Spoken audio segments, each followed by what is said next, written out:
Dans cette vidéo, je présenterai les éléments clés d'un des premiers, sinon le premier, bilan hydrologique réalisé par Pierre Perrault à la fin du XVIIe siècle.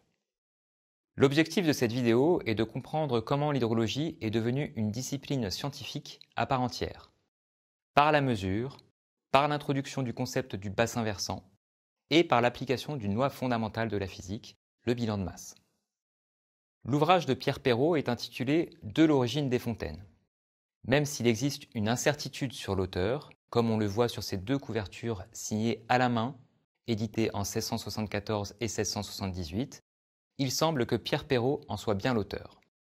Pierre Perrault, frère de Charles Perrault, le célèbre conteur, et haut fonctionnaire sous Louis XIV.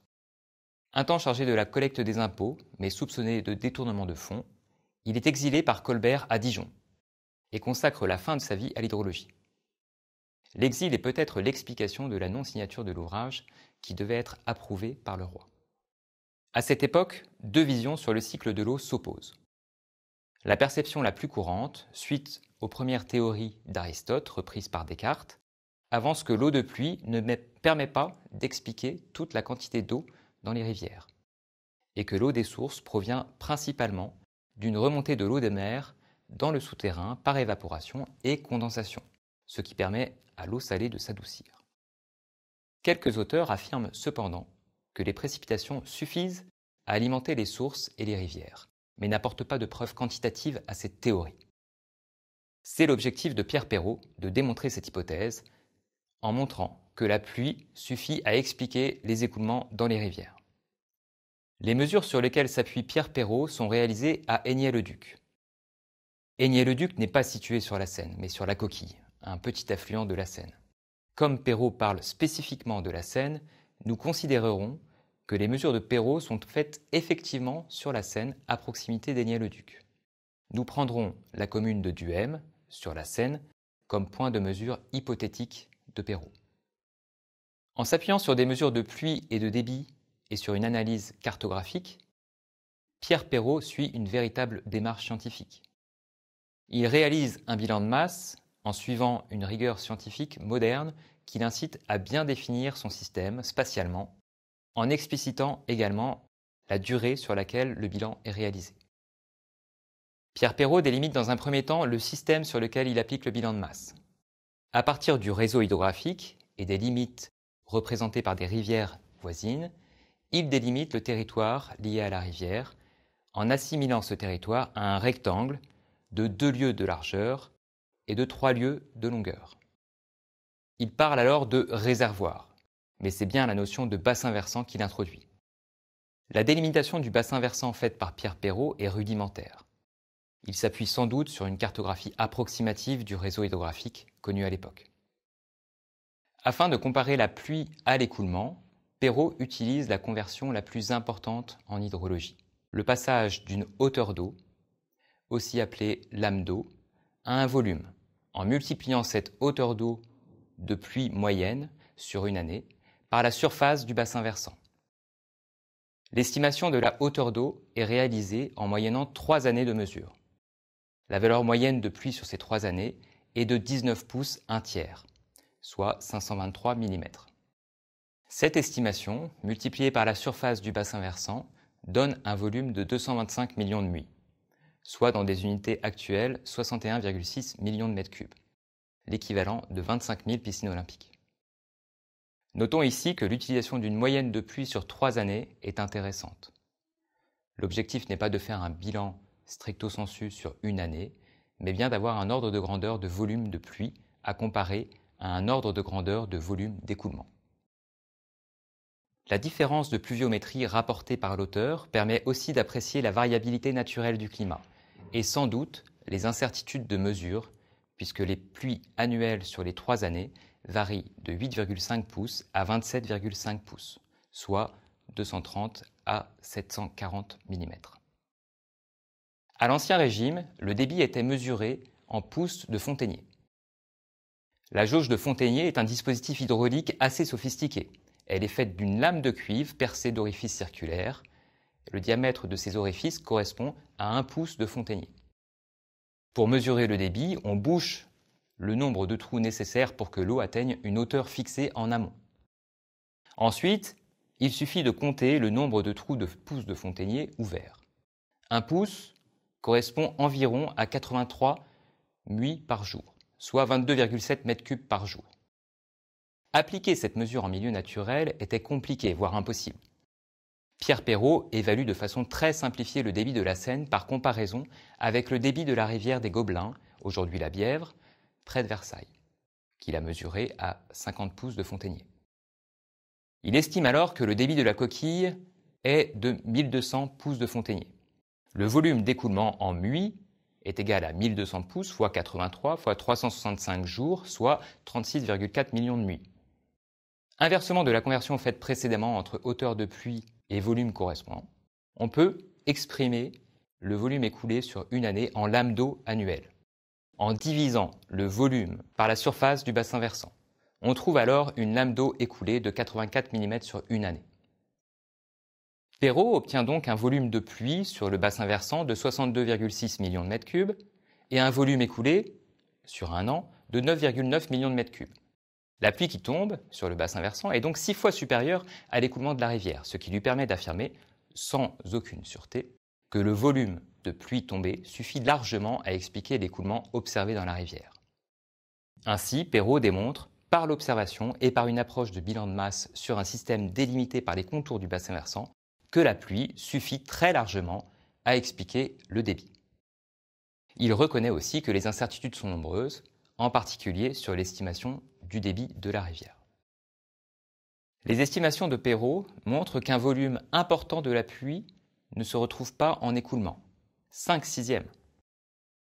Cela donne une importance considérable aux autres flux qui étaient jusque-là très sous-estimés et peu étudiés. Ces autres flux sortants du système, Perrault les appelle les déchets, ce qui illustre bien la vision cartésienne de l'époque de la nature en tant que ressource pour l'homme. En effet, si l'eau qui s'écoule dans les rivières est exploitable par l'homme en tant que ressource et en tant que réseau de transport, les flux d'eau regroupés dans le terme déchets ne fournissent pas des biens directement exploitables par l'homme. C'est la raison pour laquelle on retrouve dans les déchets l'eau écoulée en période de crue qui est peu utile à l'homme. C'est une terminologie qu'on rencontre encore aujourd'hui avec les projets de mégabassines où l'eau qui rejoint la mer sans avoir été exploitée est quelquefois considérée à tort comme inutile.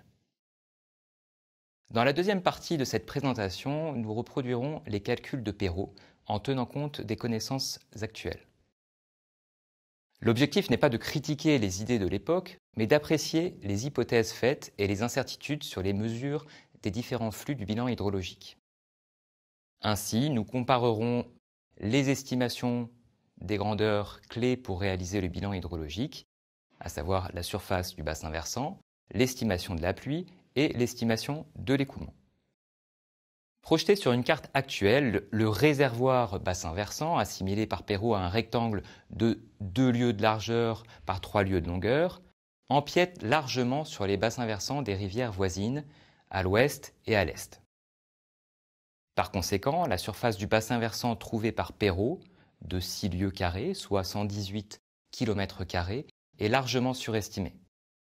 Avec des données topographiques actuelles, on peut délimiter précisément le contour du bassin versant de la Seine à Duhem, dont la superficie est de 80 km². Intéressons-nous maintenant à l'estimation des précipitations. Perrault estime la pluie à 523 mm par an, en faisant une moyenne sur 3 années entre 1668 et 1674.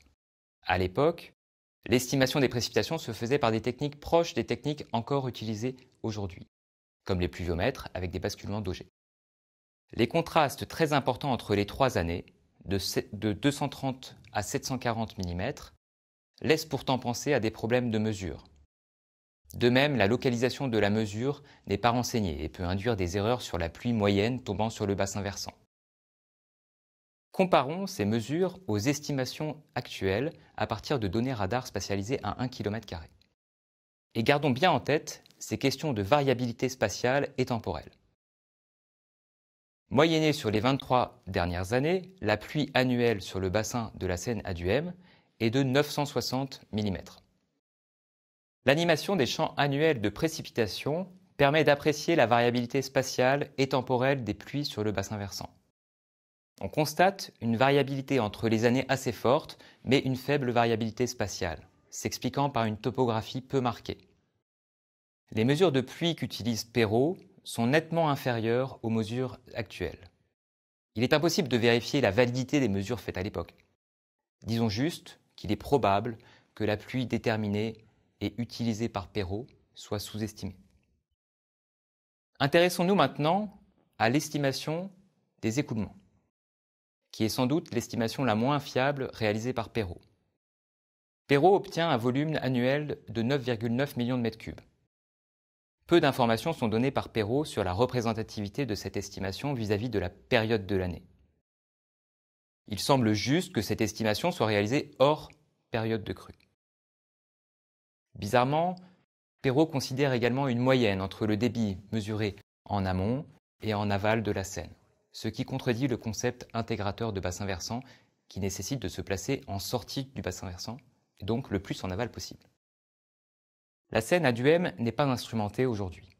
Il faut aller plus en aval, à Quémilly, pour trouver la station hydrométrique la plus proche. À Quémilly, le volume annuel écoulé est de 90 millions de mètres cubes par an. Mais le bassin versant à Quémilly est beaucoup plus grand que celui de la Seine à Duhem.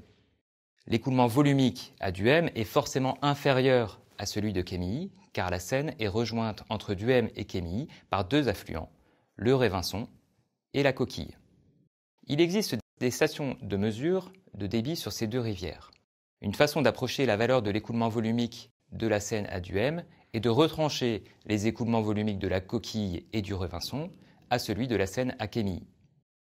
Les volumes d'écoulement de la Coquille et du Révinçon sont respectivement de 20 et 16 millions de mètres cubes. Retranché au volume de la Seine à Quémilly, cela donne un ordre de grandeur de volume écoulé de la Seine à Duhem de 54 millions de mètres cubes, valeur nettement supérieure à l'estimation de Perrot. Mais encore une fois, il manque des informations sur la représentativité de l'estimation de Perrot, tant sur la période hydrologique de l'estimation que sur la localisation précise de cette estimation. L'équation du bilan hydrologique dépend de l'échelle d'espace et de temps. À l'échelle spatiale du bassin versant, le bilan s'écrit aujourd'hui de façon assez proche de celle proposée par Perrot. En effet, le flux d'eau entrant principal est la pluie sur le bassin. Les flux sortants principaux sont l'écoulement et l'évapotranspiration. Les échanges souterrains avec les bassins voisins peuvent s'apparenter à ce que Perrot appelle les égarements d'eau. Sur les petits bassins versants, ces échanges peuvent être importants et ils dépendent essentiellement des caractéristiques lithologiques. Les variations de stock sont d'autant plus importantes que le temps sur lequel est calculé le bilan est court. À des échelles pluriannuelles, ces échanges sont souvent négligés. Les travaux de Perrot marquent une réelle rupture dans l'approche scientifique de l'hydrologie. En s'appuyant sur le bilan de masse et en introduisant la notion de bassin versant, Perrot fait de l'hydrologie une discipline scientifique à part entière, alors que les considérations sur le cycle de l'eau de l'époque étaient beaucoup plus philosophiques. Peu après les travaux de Perrot, Edmé Mariotte appliquera la même méthodologie pour réaliser un bilan hydrologique du bassin de la Seine à Paris. Dans son ouvrage « Traité du mouvement des eaux et autres corps fluides », publié en 1686, avec une méthodologie d'estimation du débit beaucoup plus fiable que Perrot, la démarche scientifique de Perrot est très moderne. En combinant lois physiques et mesures expérimentales, il place l'hydrologie scientifique où elle est encore aujourd'hui. Quelle grosse avancée par rapport à la perception de l'époque du cycle de l'eau. Perrot montre que les précipitations sont suffisantes pour alimenter de façon pérenne les rivières. Il montre également qu'il existe une proportion importante de la précipitation qui n'est pas utilisée par l'écoulement. Ces recherches ont pu inspirer d'autres auteurs sur l'évaporation, un flux très important jusque-là négligé. Halley, en 1687, s'inspirera des travaux de Perrot et publiera un ouvrage sur la quantification de l'évaporation de la Méditerranée. Il le fera par des mesures combinant estimation de l'évaporation en laboratoire et estimation des apports en eau des grands fleuves du bassin méditerranéen.